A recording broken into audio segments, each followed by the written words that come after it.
ទេរឿងញៀងមេហើយនឹងបងធ្លាប់សាសងចងក្រងសេចក្តីស្នេហា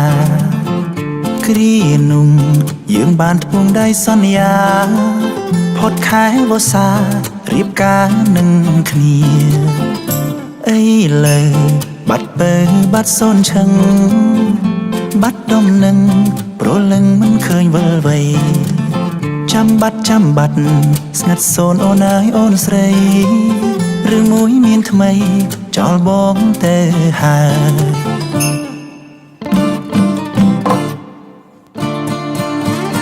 អូនអើយអូនពេលនេះអូននៅទីណា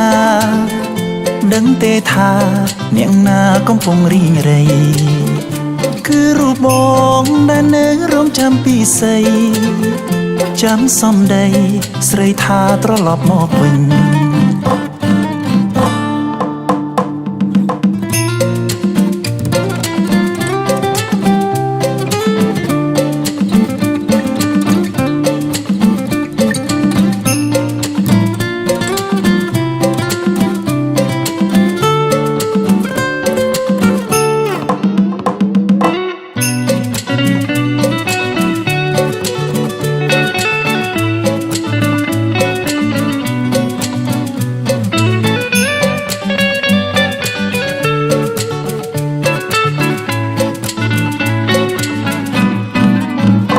បងងាយត្រានត្រៃអូនតាមគ្រួសារ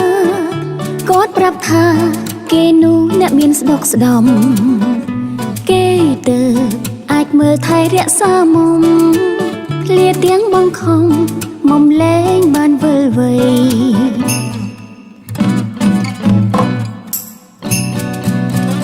បងថ្ងៃថ្ងៃនេះអូនចូលរោងការបាយផ្កាស្លាប្រគុំបាយខនចងដៃសុំទោសផងសុំបងកុំចាំអូនអីជ្រើសអ្នកថ្មីចុះណាបង